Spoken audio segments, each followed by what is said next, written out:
Peace and blessings to everybody. I will read from Hebrew 12.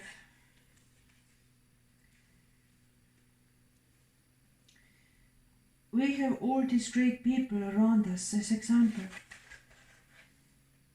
Their lives tell us what faith means. So we too should run the race that is before us and never quit. We should remove from our lives anything that would slow us down and the sin that so often make us fall. We must never stop looking to Jesus. He is the leader of our faith, and He is the one who makes our faith complete. He suffered death on a cross, but He accepted the shame of the cross as if it were nothing because of the joy He could see waiting for Him. And now He is sitting at the right side of God's throne. Think about Jesus. He patiently endured the angry insults that sinful people were shouting at Him. Think about Him so that you won't get discouraged and stop trying. You are struggling against sin, but you have not had to give up your life for the cause. You are children of God, and He speaks words of comfort to you. You have forgotten these words. My child, don't think the Lord's discipline is worth nothing, and don't stop trying when He corrects you. The Lord disciplines everyone He loves. He punishes everyone He accepts as a child. This is in Proverbs 3, verse 11 and 12.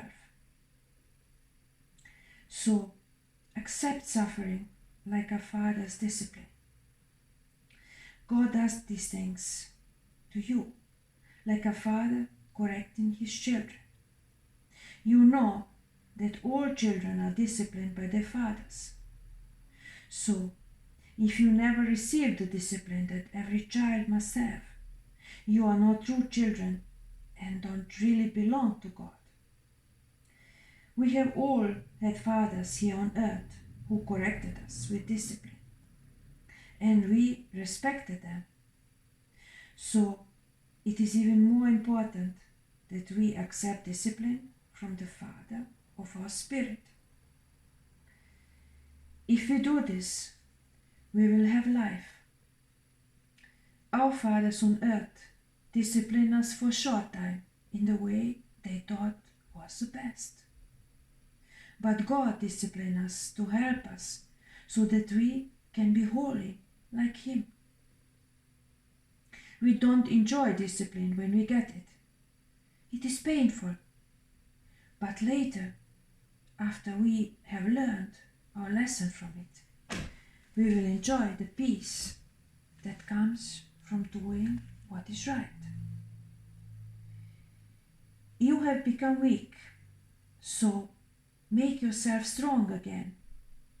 Live in the right way so that you will be saved, and your weakness will not cause you to be lost. Try to live in peace with everyone, and try to keep your lives free from sin. Anyone whose life is not holy will never see the Lord.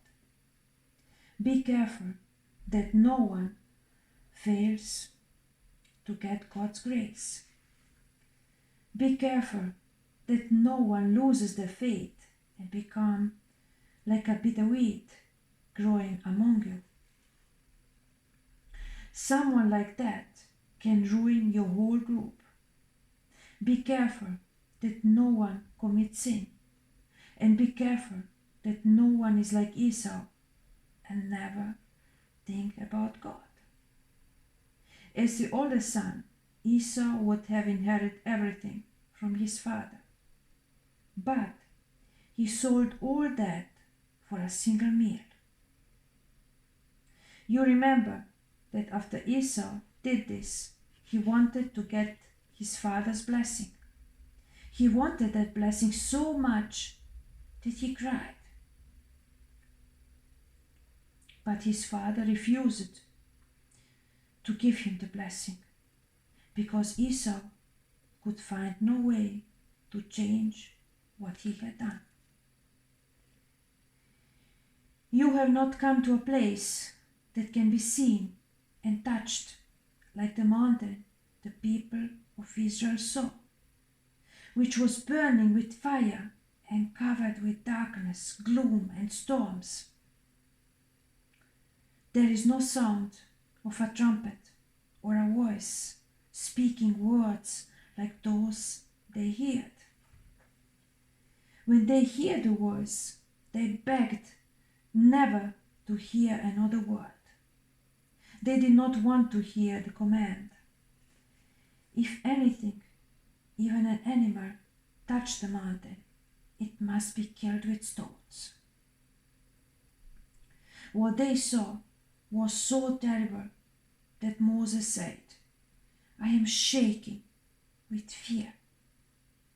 But you have come to Mount Zion, to the city of the living God, the heavenly Jerusalem.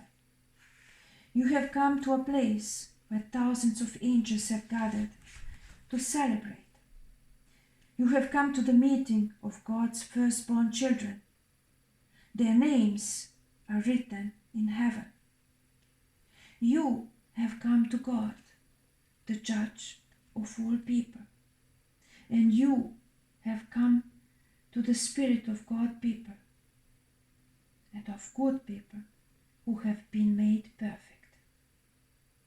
You have come to Jesus, the one who brought a new agreement from God to his people.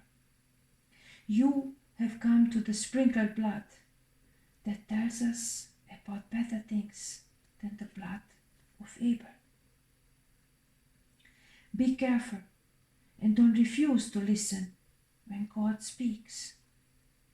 Those people refused to listen to him when he warned them on earth, and they did not escape. Now God is speaking from heaven, so now it will be worse of those who refuse to listen to him. When he spoke before, his voice shook the earth, but now he has promised, once again I will shake the earth, but I will also shake heaven. The words, once again, clearly show us that everything that was created will be destroyed. That is, the things that can be shaken, and only what cannot be shaken will remain. So, we should be thankful because we have a kingdom that cannot be shaken. And because we are thankful, we should worship God in a way that will please him. We should do this with respect and fear because our God is like a fire that can destroy us. Amen, my brothers and sisters. Thank you for listening.